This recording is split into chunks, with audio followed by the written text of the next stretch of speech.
Chairman Guthrie and members of the subcommittee, thank you for the opportunity to address you. My name is Miriam Grossman. I am a board-certified child, adolescent, and adult psychiatrist, author, and senior fellow at Do No Harm. I have been taking care of patients for 45 years. I'm going to use my time to respond to Dr. McNamara. First, I'm struck by her use of the phrase, sex assigned at birth.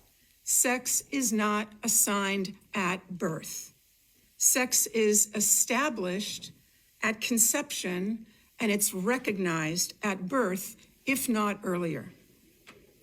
Dr. McNamara claims that her views are science-based, but to claim that sex is assigned at birth is without any scientific basis whatsoever. Its language misleads people, especially children, into thinking that male and female are arbitrary designations and can change. That is simply not true. Dr. McNamara claims that social and medical interventions are the only evidence-based treatment and that scientific evidence shows it is life-saving. Without it, she's warning us, kids will commit suicide. Well, a growing number of countries have effectively banned the care to which she's referring.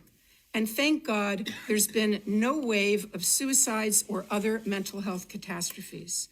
3 years ago, Finland placed strict limitations on medical interventions for minors. Sweden did the same thing after a 14-year-old girl was found to have osteoporosis and spinal fractures from puberty blockers.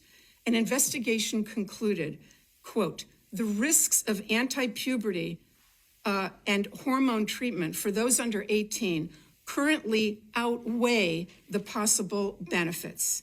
The UK conducted a review and called the evidence very low. They've also placed severe restrictions on the care that Dr. McNamara calls life-saving. Norway also analyzed the data and has made similar changes in policy. The National Academy of Medicine in France warned, quote, great medical caution must be taken in children and adolescents given the vulnerability of this population and the many undesirable, even serious complications the therapies cause. Doctors in New Zealand and Australia have published similar statements. Is Dr. McNamara suggesting that all these countries are rejecting evidence-based treatment and placing their kids at risk of suicide? Regarding that point of view, Finland's gender expert, Dr. Rita Kaltiela, said, quote, it's purposeful disinformation, the spreading of which is irresponsible.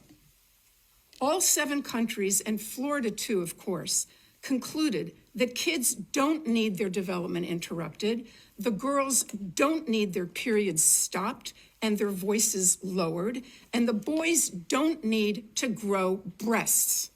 What they need is psychotherapy.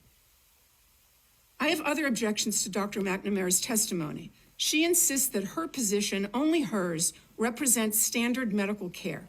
What she doesn't want you to know is that there is no standard. There's a debate.